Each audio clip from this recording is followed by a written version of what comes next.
अस्सलाम वालेकुम, welcome to the knocker. नया साल दुनिया के बेशतर ममालिक में 1 जनवरी से होता है।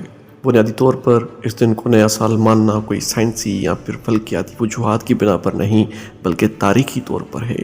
अगर हम तारीख उठाकर देखें तो मालूम होता है कि ये रवायत हमेशा ऐसी नहीं थी। हकीकत तो यह है कि तारीख में नए साल का आगाज़ 25 मार्च को और कुछ कौमों में 25 दिसंबर को होता रहा है, मगर ये तारीख हमेशा इख्तलाफात का शिकार रही। फिर सवाल ये पैदा होता है कि आखिर 1 जनवरी को नए साल मनाने की रवायत कैसे पड़ी और कब और किसने रखी। इस कहानी का आगाज़ 715 से 673 कबल मसीह रोमन बादशाह नुमा पोम्पिलियस के दौर में हुआ। नुमा ने रोमन रिपब्लिकन कैलेंडर पर नज़रसानी की ताकि जनवरी को मार्च की जगह पहले महीने के तौर पर लिया जाए। मौरिखों के मुताबिक नुमा ने जनवरी का नाम जैनस नामी देवता के नाम पर रखा। इस देवता की पूजा सिर्फ जंग व जदाल के दौरान ही की जाती थी और अमन के ज़माने में इसके दरवाजे बंद ही रहते थे। इस देवता के 2 सर थे जिनसे वो एक वक्त आगे और पीछे देख सकता था। रोमियो के अकीदे के मुताबिक जिस तरह ये देवता अपने दोनों सरों से आगे पीछे देख सकता था, इसी तरह इंसान भी अपनी माजी और मुस्तकबिल का जायज़ा लेता है।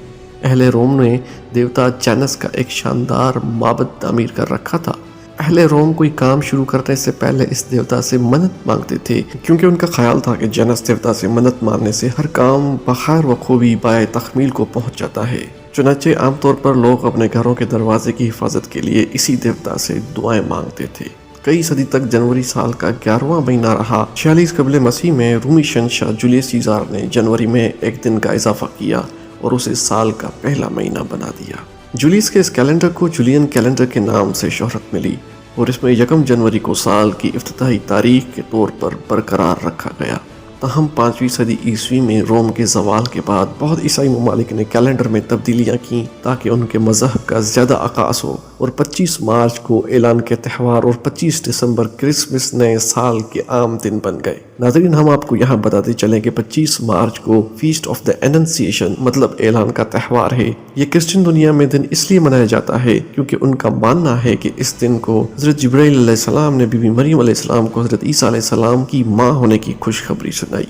जैसे ही वक्त गुजरा, इस कैलेंडर में मौजूद गलतियां ज़ाहिर होने लगीं और ये वाज़ेह हो गया कि जूलियन कैलेंडर में लीप सालों के मुतालिक गलत हिसाब किताब की वजह से इजाफी तब्दीलियों की ज़रूरत है।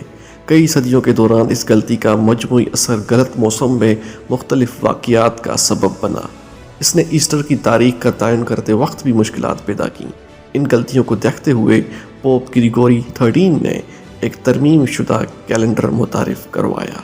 इस कैलेंडर में लीप सालों के मसले को हल किया गया और साथ ही 1 जनवरी को साल के आगाज़ का दिन मुकर्रर किया गया, मतलब न्यू ईयर। इस कैलेंडर को स्पेन, फ्रांस, इटली ने फौरी तौर पर कबूल किया और इसके बरअक्स प्रोटेस्टेंट और ऑर्थोडॉक्स कौमें सुस्त रवैये का शिकार रहीं।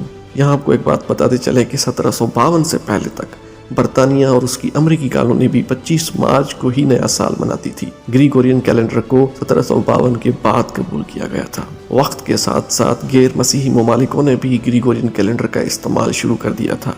चाइना ने 1 जनवरी 1912 को ग्रिगोरियन कैलेंडर को अपनाया। दरहकीकत बहुत से ममालिक जो ग्रिगोरियन कैलेंडर की पैरवी करते हैं, उनके पास दूसरे रवायती या मजहबी कैलेंडर भी हैं।